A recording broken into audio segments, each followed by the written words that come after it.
John Dee, un sabio del siglo XVI que buscaba el conocimiento por encima de todo. Atesoró grandes saberes pertenecientes a todas las ciencias de la época. Era un hombre extremadamente inteligente. Cuando lo alcanzó todo, decidió buscar el conocimiento en la rama más oculta del saber, en lo prohibido y esotérico, en las sombras. En ellas descubrió un misterioso objeto que le permitía contactar con unos seres antiguos que se hacían llamar ángeles, y le otorgaron el conocimiento en forma de sellos y claves mágicas, el conocimiento de la magia enoquiana. En este videoprograma vamos a desvelar los misterios de la fascinante historia del extraño mago del siglo XVI John Dee, invocador del abismo.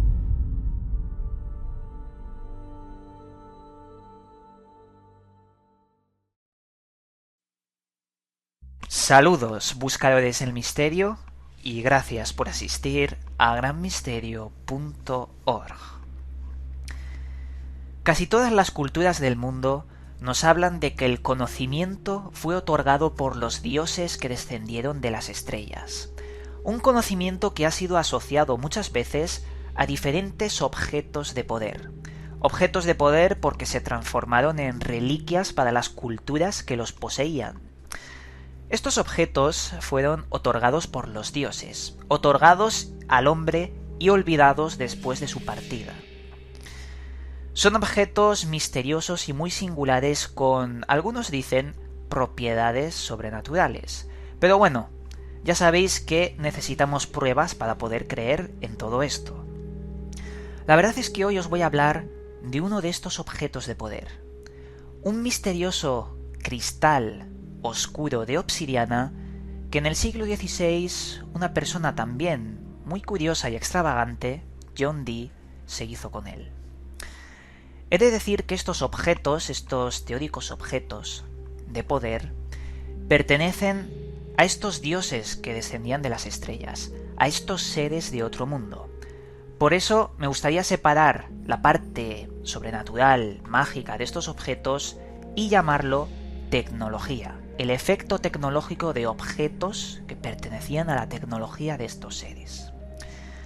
Pero como bien he dicho, os voy a hablar de este misterioso cristal. Un cristal de obsidiana que, según se dice, quien mirase en su profundidad podría leer unos extraños nombres y símbolos, cuyos símbolos y nombres podían invocar a su vez a unos seres. Me voy a limitar a contar la historia de John Dee y al final os voy a dar mi opinión personal al respecto. Veréis, John Dee era una persona que en el siglo XVI se le consideraba una de las personas más inteligentes de la época. ¿Por qué? Esta persona atesoró el conocimiento y, según se dice, el conocimiento es un gran poder. Hizo más de 4.000 obras, escribió más de 4.000 libros. Eso es una cantidad muy grande de escritura para una sola persona. Lo que pasa es que la mitad fue destruida por la Iglesia Católica, ya que lo consideraba conocimiento hereje, conocimiento prohibido que debía ser destruido.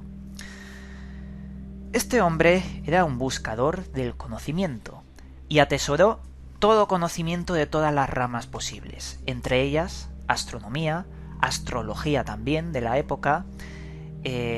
Se consideraba un navegante experto, imperialista y un gran profesor de matemáticas en la Universidad de Oxford. Era un matemático sublime. Pero si algo destaca John Dee, también es por ser consultor de la reina Isabel I. Algo muy importante porque esto le dio la acreditación, la influencia, el poder para poder mover hilos y encontrar esos objetos de poder que él estaba buscando. Y lo logró. Llegó a encontrar un objeto que pertenecía a la cultura azteca y que, era este cristal de obsidiana del cual os estaba hablando.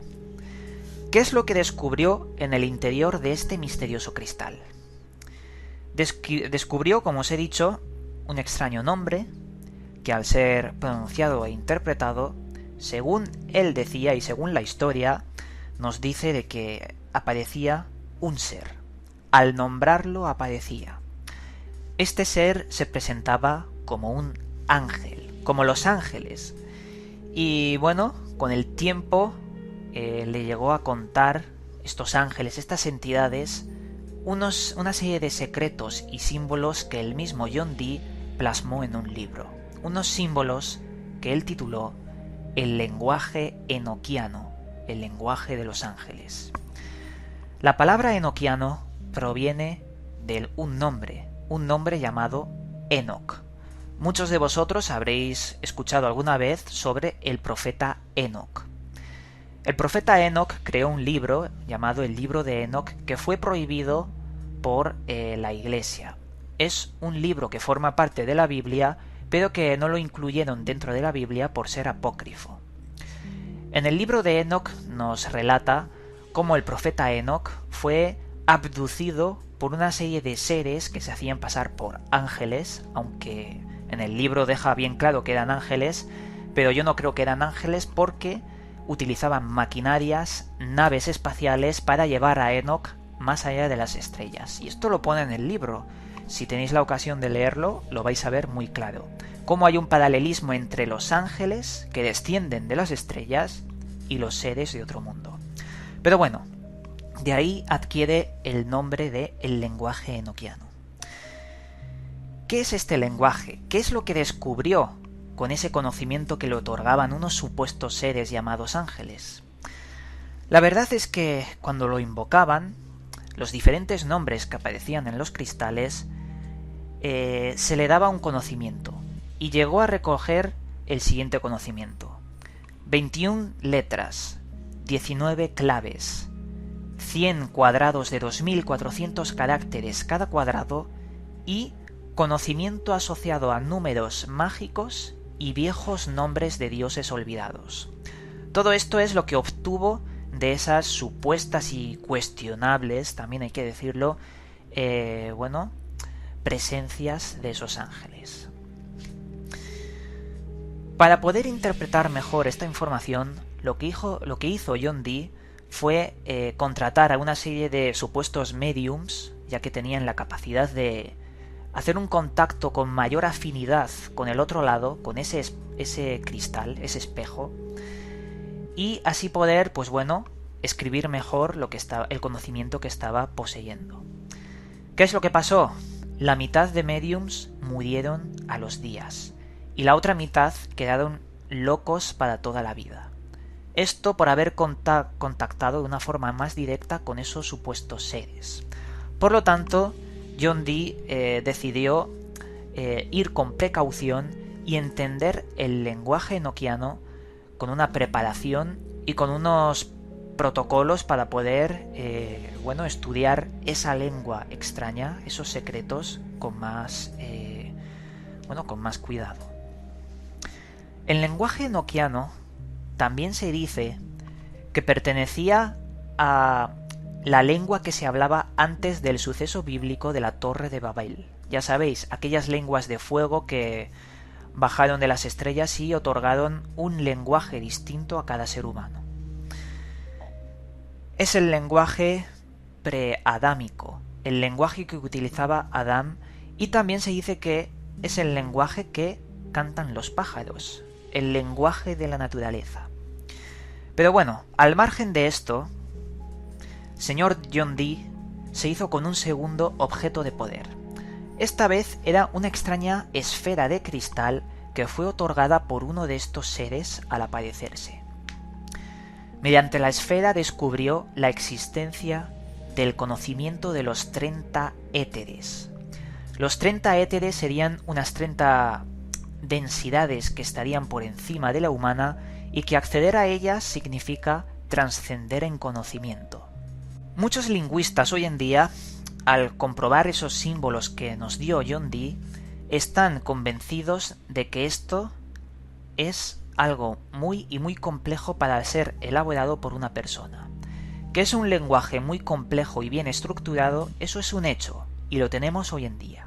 Más tarde, todos estos escritos, estos símbolos, estos sellos extraños, los cogió todos una sociedad secreta, la Sociedad Secreta del Alba Dorada, es decir, la Golden Dawn.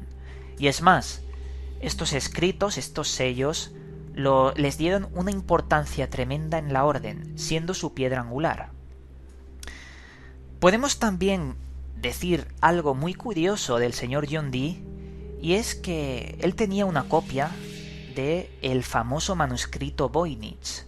Ese manuscrito que hoy en día no se ha sabido traducir, aunque algunos están empezando a traducirlo, pero que prácticamente no se sabe de lo que habla.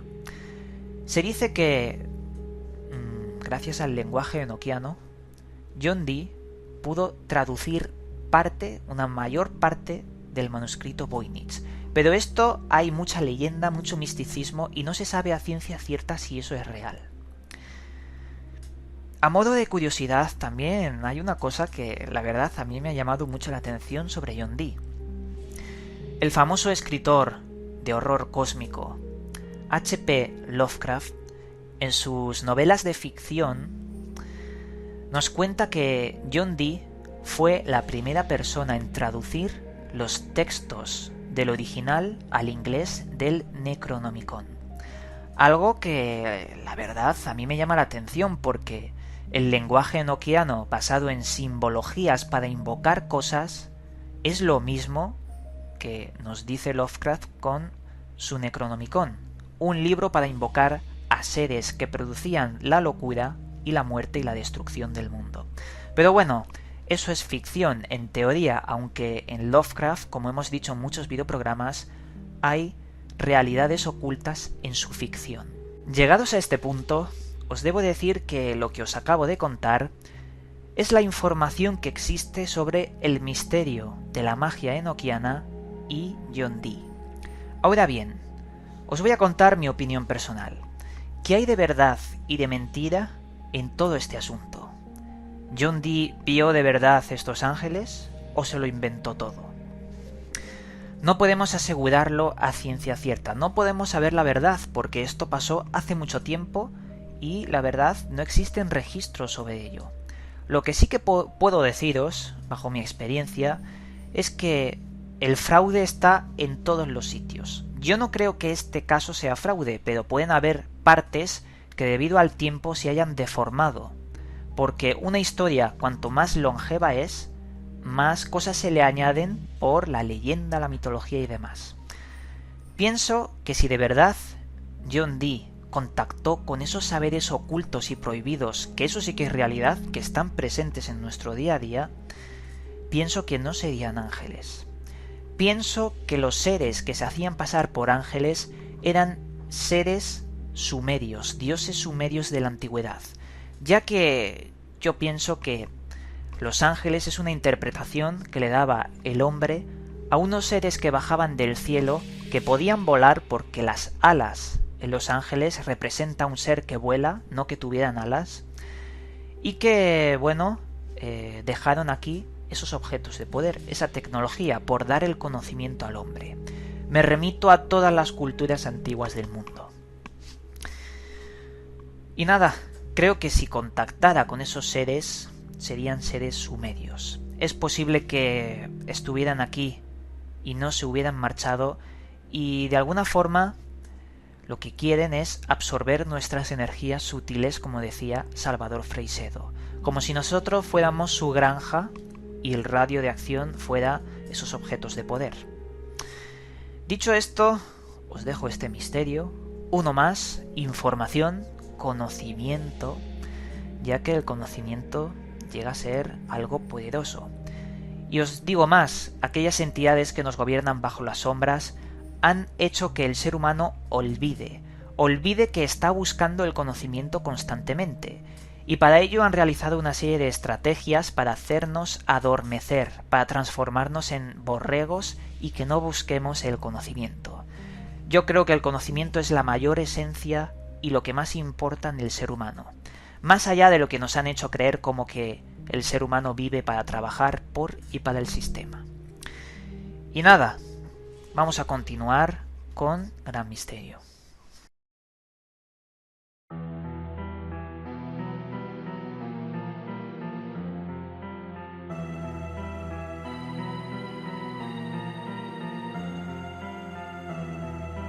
Esta vez, en la sección de historias del espectador, un usuario llamado Paco nos envía por Facebook unas coordenadas y nos dice que investiguemos el extraño objeto que ha encontrado sobre esas coordenadas en Google Earth.